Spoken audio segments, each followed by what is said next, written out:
My MIL pushed me down the stairs because I refused to name my baby after her. I was 7 months pregnant, standing at the top of my mother-in-law Diane's staircase when she cornered me about baby names. So, are you finally going to tell me what you're naming my granddaughter, or do I have to keep guessing? She had been making little comments like this all night, and I kept dodging because I knew she wasn't going to like the answer. My husband Blake and I had already decided on Rose after my grandmother who raised me while my parents were going through their divorce. Now there was no escaping telling her. We're naming her Rose. She repeated it back to me like the word physically disgusted her. Rose, not Diane? The name means everything to me. I carried Blake for 9 months. She cut me off. I raised him by myself after his father walked out. I gave up everything for that boy, and you can't even give me this one thing? It's not personal, Diane. It's my grandmother's name.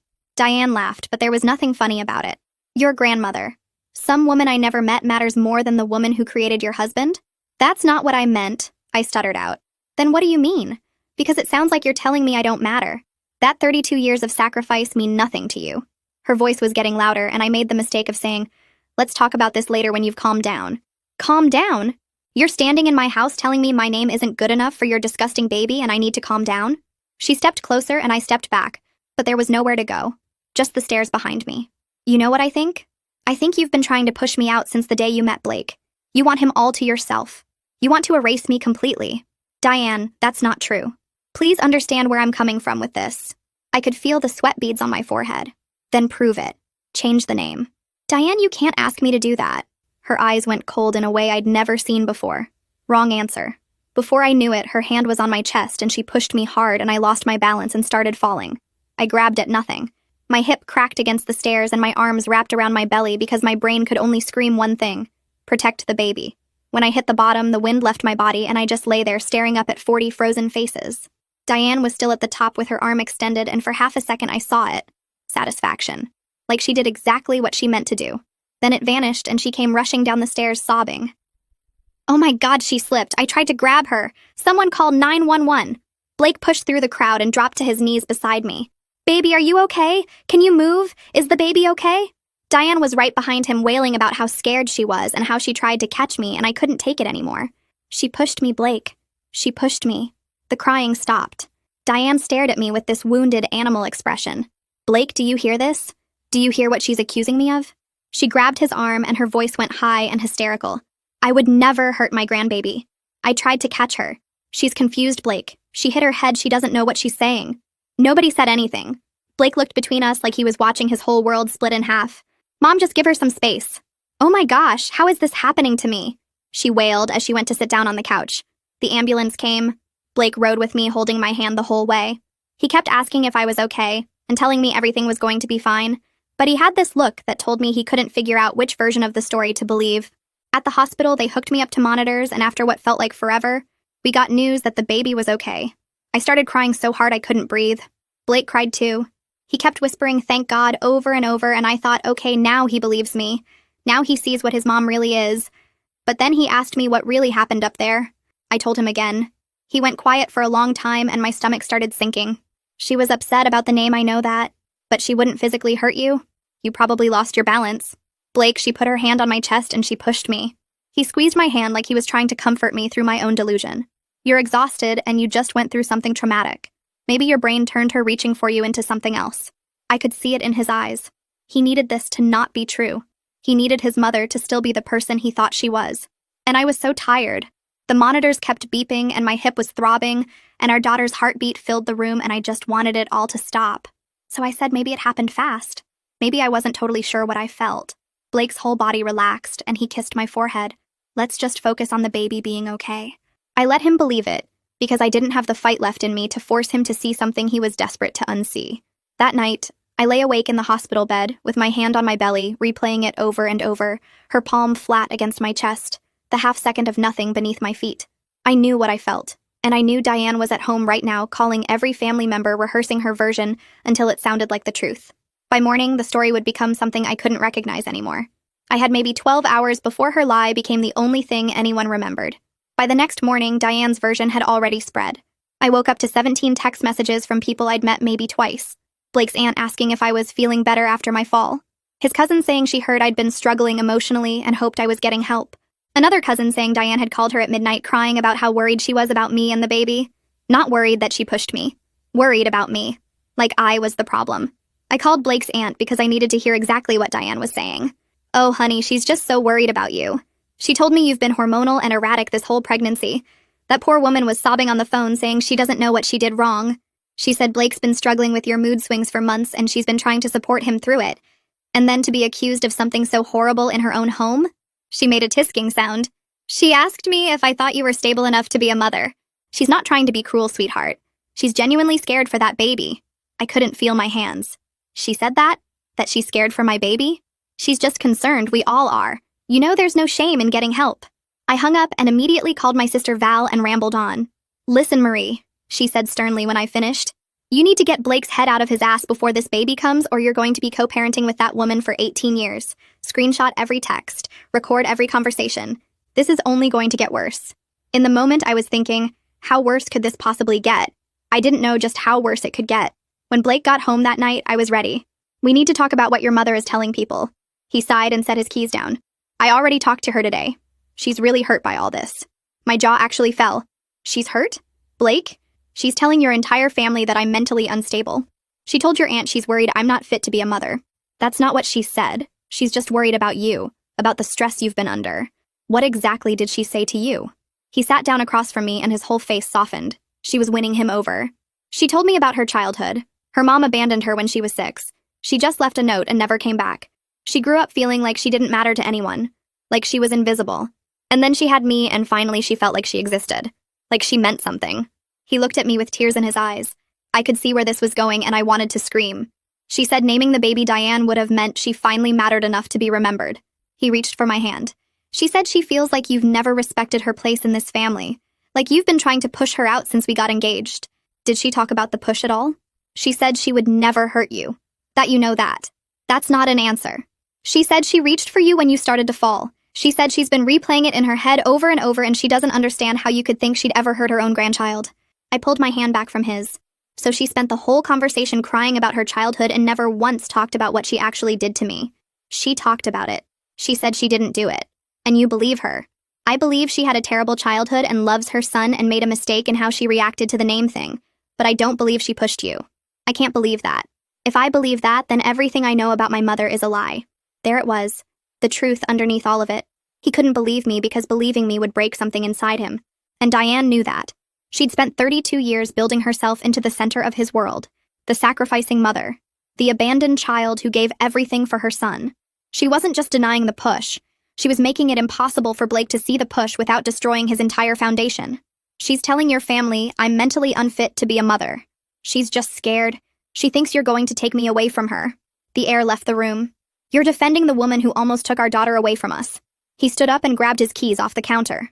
I can't do this tonight. Diane was making a plan, but she had also made a mistake. She thought I'd keep the peace and let this go. What she didn't know was that something changed in me when I hit the bottom of those stairs. She wasn't dealing with the woman who married her son anymore. She was dealing with a mother. And I was done waiting for anyone to believe me. If I wanted the truth to come out, I was going to have to find it myself. Someone at her house saw something. Someone always sees something. Tomorrow I was going to start making calls. The next morning I started making calls. Blake's cousin Jan had been at the party, and she was the only one who hadn't texted me with fake concern or asking if I was getting help. So I figured I could trust her. I sent her a message asking if we could talk and she called me within 10 minutes. I was wondering when you'd reach out, she said. I wanted to say something, but I didn't know if you wanted to hear from anyone in the family right now. I need to know if anyone saw what happened at the stairs. She went quiet and I could hear her breathing. I didn't see the push, she finally said. I felt helpless at that. I didn't know how I was going to win this war. But then Jan spoke. But I saw her face right before you fell. Her expression, Marie. She stopped. She didn't look shocked when you went down. She looked satisfied, like she'd done exactly what she meant to do. Then it was gone, and she was rushing down crying. I actually felt relief at that because I saw it too. I wasn't crazy. Would you tell Blake that? She laughed bitterly. He won't believe me. None of them ever do. What do you mean? When I was 16, Diane told everyone I stole $200 from her purse at a family barbecue. I didn't take it, but she was so convincing, crying and shaking and saying she couldn't believe her own niece would do this to her. Jan's voice got tight. My parents believed her. They grounded me the whole summer and made me get a job to pay her back for money I never took. If she'd lied about Jan at 16, lying about me now was nothing to her. She probably still believes I took it to this day. Jan sighed heavily. She decides something happened, and then it becomes real to her. Doesn't matter what actually went down. I felt sick that a person like this was my mother-in-law and grandmother to my future daughter. When Blake got home, I showed him everything. Jan's text about the expression on Diane's face, the story about the money, the warning about her delusion. He read through it all twice, and his face changed in a way I hadn't seen before. Not defensive, not making excuses, shaken. He sat there staring at his phone like he was seeing his mother for the first time. I wanted to feel like I'd won something, but all I felt was scared. If Jan was right about the pattern, then this wasn't going to end with Diane crying on the phone to relatives. This was going to get worse. 2 days later, my phone rang and Diane's name stared back at me. I don't know why I answered. Maybe I thought she was actually going to apologize. Maybe I just didn't want to give her another reason to call me difficult. She skipped the pleasantries altogether and said, "I know you've been talking to Jan." My jaw clenched. "I know you're digging around, trying to turn my own family against me. I'm just trying to get people to see the truth." "The truth?" She laughed. "The truth is that you fell down the stairs and decided to blame me because you've never liked me. You're trying to steal my son from me, and I won't let that happen." Then her voice got cold and dark. "I know things about postpartum depression, Marie. I know how to describe the symptoms. I know exactly what CPS looks for when they get a call about an unstable new mother." I couldn't move for a second. "Are you threatening me? I'm warning you. You want to keep playing this game? Keep asking questions. Keep turning people against me, and I will make sure you never have a moment alone with that baby." I could hear the smile on her face as she told me, "I'll call every agency, I'll talk to every doctor, I'll make sure everyone knows how erratic and paranoid you've been. Blake already told me about your mood swings, your crying, and your obsessive worrying." She hummed low. "It paints quite a picture, doesn't it?" My hands were shaking, but I didn't cower away. "Listen to me, Diane. If you ever threaten me or my daughter again, I'll make sure Blake hears every word you just said." She chuckled condescendingly. "Who do you think he's going to believe, sweetheart? His mother who's loved him for 32 years? Or the woman who accused her of trying to hurt her grandbaby?"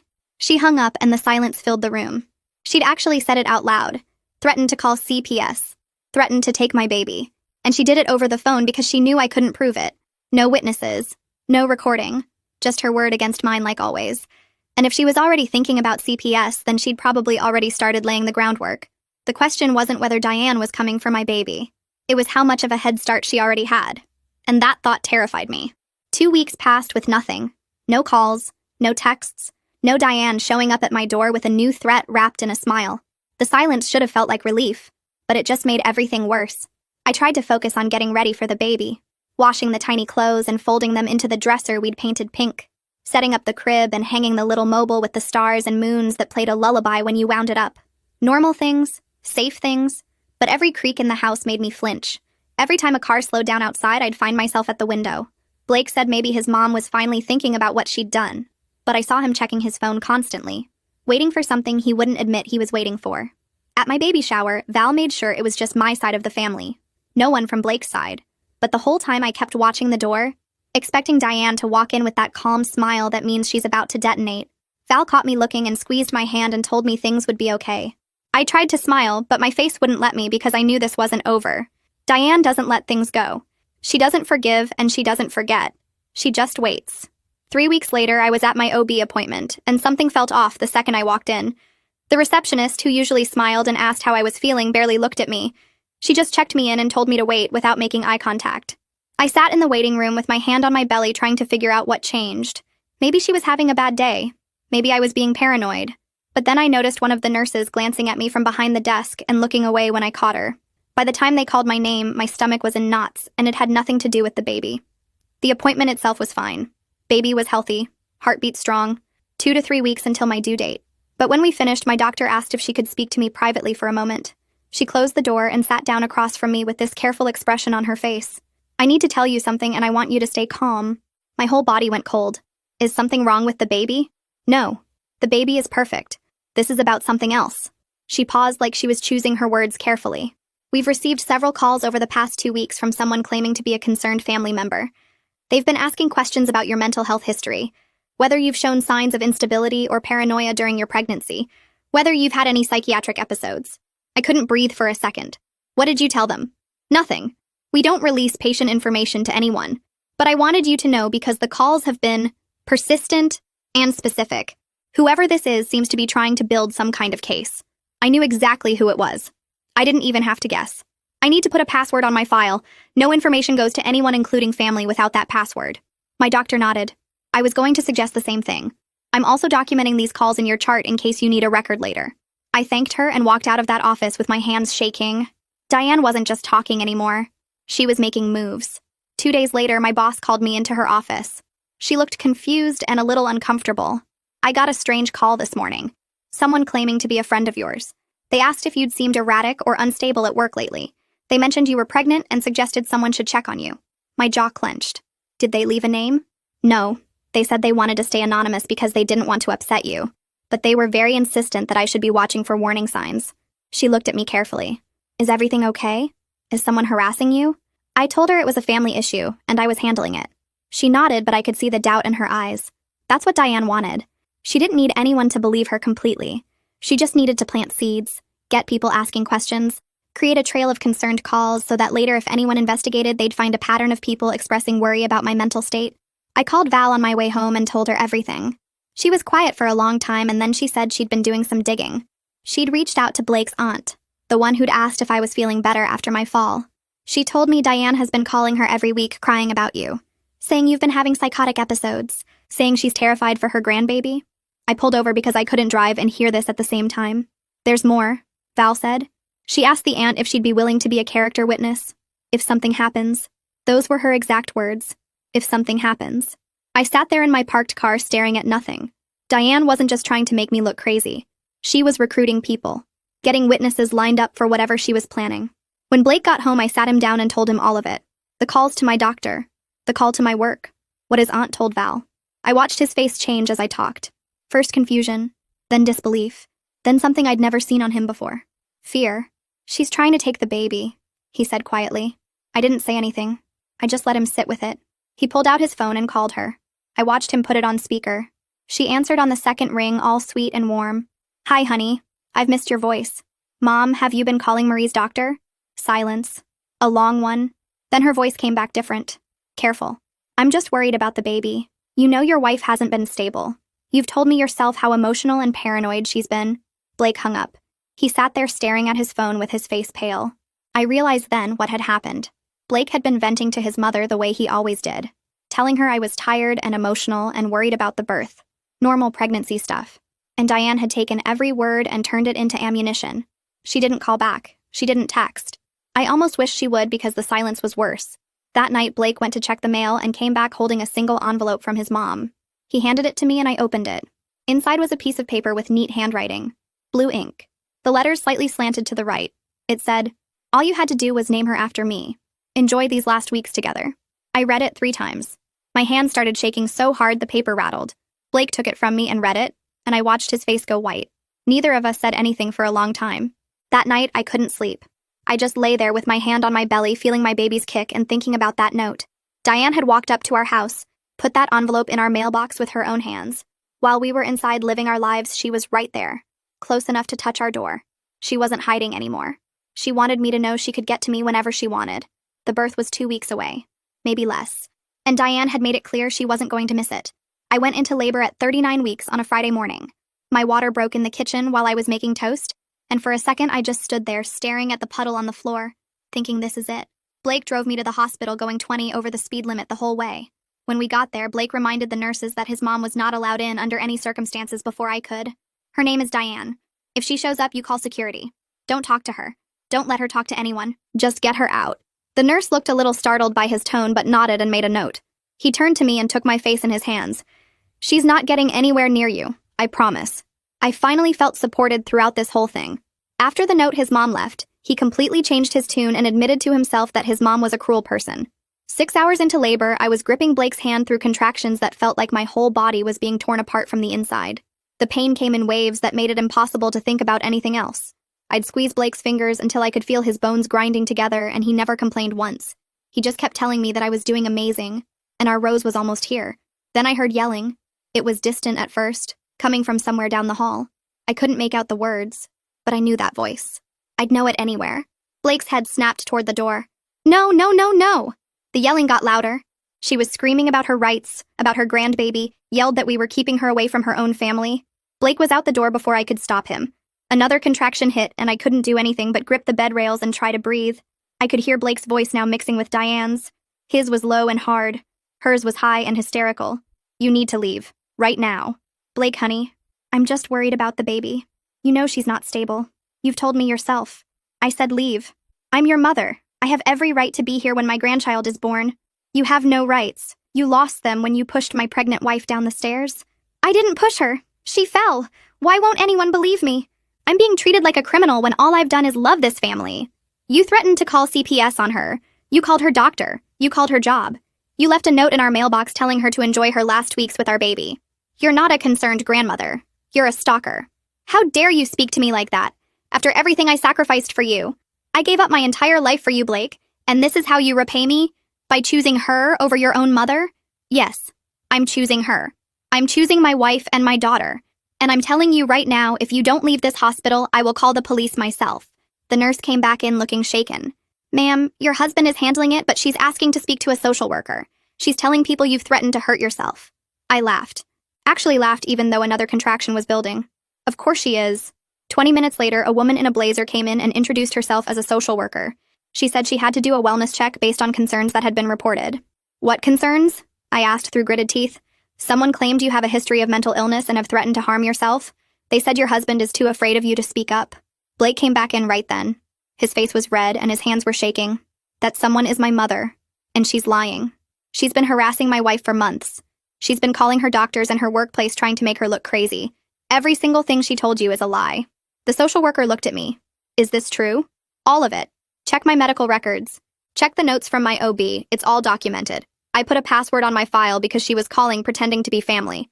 She looked at my nurse. Has she shown any signs of instability? None. She's been completely calm and cooperative. The only problem we've had is the woman in the waiting room. Then we heard Diane again. Louder this time. Screaming. You can't make me leave. That's my grandbaby. She's poisoned all of you against me. You don't know what she's really like. Security had arrived. Ma'am, you need to come with us. Don't touch me. I'm not going anywhere. Blake, don't do this to me. I'm your mother. I'm your mother. Her voice cracked into something that didn't sound human. She's going to destroy you.